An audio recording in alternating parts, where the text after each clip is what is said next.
Okay, now today's topic is government budget. जैसे हम घर के अंदर एक हाउस होल्ड अपना बजट बनाता है, जैसे एक हाउस होल्ड अपना बजट बनाएगा और उसमें वो देखता है कि उसकी इनकम्स क्या हैं और उसके एक्सपेंडिचर्स क्या हैं। उसी तरह से गवर्नमेंट भी एक बजट बनाती है अपने इनकम्स और अपने एक्सपेंडिचर्स को लेके। गवर्नमेंट एस्टिमेट करती है कि उसके एक्सपेंडिचर्स कितने होने वाले हैं और उसकी इनकम्स कितनी होने वाली हैं। Now if we look at this definition of government budget, then the government budget is annual financial statement. Annual है क्योंकि हर साल बनती है, पूरे साल के लिए बनती है। फाइनेंशियल स्टेटमेंट है, मॉनेटरी इश्यूज के रिगार्डिंग है, तो इसीलिए it is a financial statement showing item wise, her item के हिसाब से कहाँ से आपके एस्टिमेट्स देखने हैं, कहाँ से रेवेन्यूज आएंगे और कहाँ पे एक्सपेंडिचर्स होंगे, ये सब शो होगा इस एनुअल स्टेटमेंट के अंदर। जैसे कोई भी बैलेंस शीट बनती है, आप लोग बनाते हैं अकाउंटेंसी के अंदर, एक तरफ आपकी इनकम्स आएंगी और एक तरफ आपके एक्सपेंडिचर्स आएंगे। इनके साथ साथ जैसे आप वहाँ पे करते हैं किसी भी फर्म के लिए, ऐसे ही गवर्नमेंट करती है, सो उसको बोलेंगे गवर्नमेंट बजट, क्योंकि ये फ्यूचर में आने वाले ईयर के लिए है, इसीलिए एस्टिमेट है। एग्जैक्ट हमें कुछ नहीं पता, क्योंकि कभी भी कुछ भी हो सकता है। अचानक एक डिजीज़ आ गई कोरोना जैसी और सडनली सब चेंज हो गया, पूरे बजट में कुछ चेंजेस हो सकती हैं। बट जो हमने शुरू में बनाया वो एस्टिमेट्स पे डिपेंडेंट था। It is an annual financial statement showing item wise estimates हैं। एस्टिमेट्स ऑफ एक्सपेक्टेड रेवेन्यू, मतलब रेवेन्यू मतलब जो गवर्नमेंट के पास आने वाला है, जो गवर्नमेंट के पास रिसीट्स आएंगी, रेवेन्यू रिसीट्स होती हैं। रेवेन्यू होता है, रेवेन्यू आपको कहाँ से पैसा मिला। फॉर एग्जाम्पल गवर्नमेंट को टैक्स से पैसा मिलता है, फीस से पैसा मिलता है और बहुत सारी चीज़ों से मिलता है, which will be discussing later. Now expected revenue कहाँ कहाँ से आएगा, फिर उसका एंटिसिपेटेड एक्सपेंडिचर है। एंटिसिपेटेड भी वही बात है, एंटिसिपेटेड मतलब हम सोच के चल रहे हैं, मान के चल रहे हैं कि हम कहाँ कहाँ एक्सपेंडिचर्स करेंगे, कहाँ रोड बनाएंगे, कहाँ स्कूल पे खर्चा होगा, कितनी गवर्नमेंट को सैलरीज देनी है, कितनी पेंशन्स देनी है, ये सब इंक्लूडेड होता है इसके अंदर। For a fiscal year, fiscal year हम बोलते हैं जो भी हमारी गवर्नमेंट डिसाइड करती है, फिस्कल ईयर जो मार्च तक लेते हैं हम, ये फिस्कल ईयर के लिए ही होगा। मार्च टू मार्च फिस्कल ईयर जाएगा और इस फिस्कल ईयर के थ्रू जो डिसाइड होगा कि एनुअल फाइनेंशियल स्टेटमेंट है, जिसमें हम एस्टिमेट्स दिखाएंगे एक्सपेक्टेड रेवेन्यू के और एंटिसिपेटेड एक्सपेंडिचर्स के। अब कई बारी इमरजेंसी में फिस्कल ईयर के चेंज भी हो जाता है कि अचानक हमें कुछ आजकल because of might be elections हो गए या कुछ हो गया, उसकी वजह से आगे पीछे भी करना पड़ जाता है, but generally it is for the fiscal year. Now what are the objectives of the government budget? The next thing is कि ऑब्जेक्टिव क्या है बजट के, हम क्यों बनाते हैं, क्या सोच के बनाते हैं। एक आम आदमी से पूछो तो उसको बजट में सिर्फ टैक्स नज़र आता है। वो कहेगा कि जब हम गवर्नमेंट का बजट सुनते हैं और जब वो पेश होता है पार्लियामेंट में, तो वो सिर्फ और सिर्फ टैक्स पे ध्यान देता है। तो टैक्स खाली एक चीज़ नहीं है। एक इकोनॉमिक्स के स्टूडेंट को पता होना चाहिए कि गवर्नमेंट एक बजट के थ्रू क्या क्या करना चाहती है, क्या क्या कर सकती है। उसको करने के लिए उसमें उसके कुछ ऑब्जेक्टिव्स होते हैं कि उसको क्या क्या अटेन करना है अपने उस बजट के थ्रू। पहला जो उसका ऑब्जेक्टिव है, that is allocation of resources. Resources मतलब यहाँ पे हम कहें, अगर जैसे फाइनेंसेस हैं, गवर्नमेंट के पास जितना भी पैसा है वो कहाँ कहाँ एलोकेट होगा। अब ये डिपेंड करेगा कि गवर्नमेंट के गोल्स क्या हैं, कि उसको गोल्स का मतलब है दैट फॉर एग्जांपल इकोनॉमिक और सोशल कुछ गोल्स हो सकते हैं, इकोनॉमिक एंड सोशल गोल्स हो सकते हैं।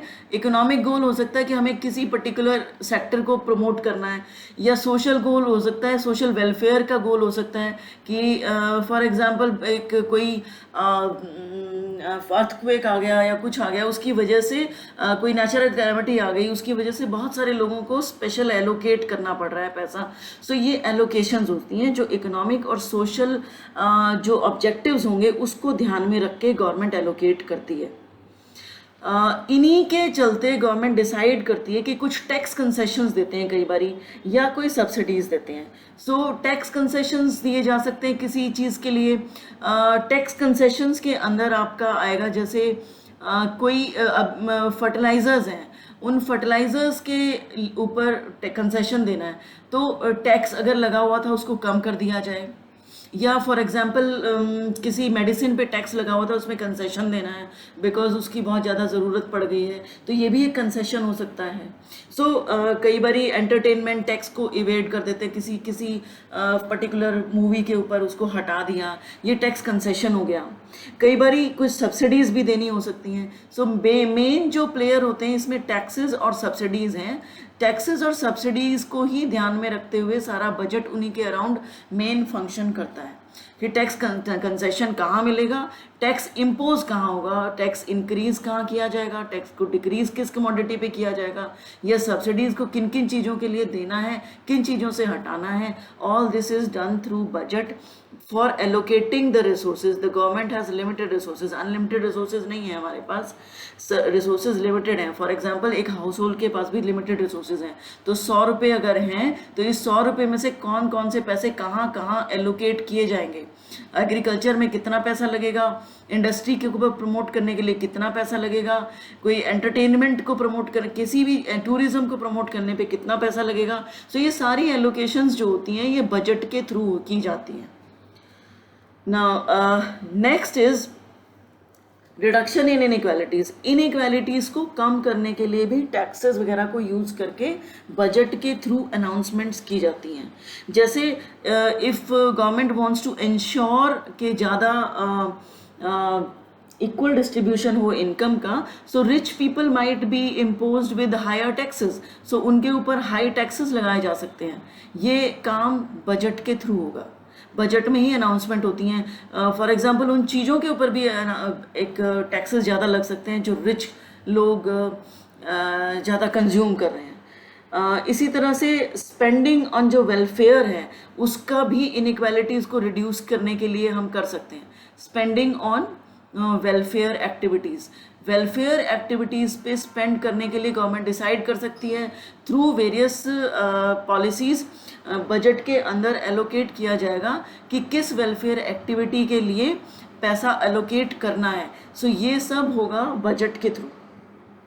फाइन, नाउ कम्स कुछ इन जो स्पेंडिंग एक्टिविटीज़ हैं इनके साथ एक चीज़ और एसोसिएटेड है जिसको हम कहते हैं पर्सनल डिस्पोजेबल इनकम।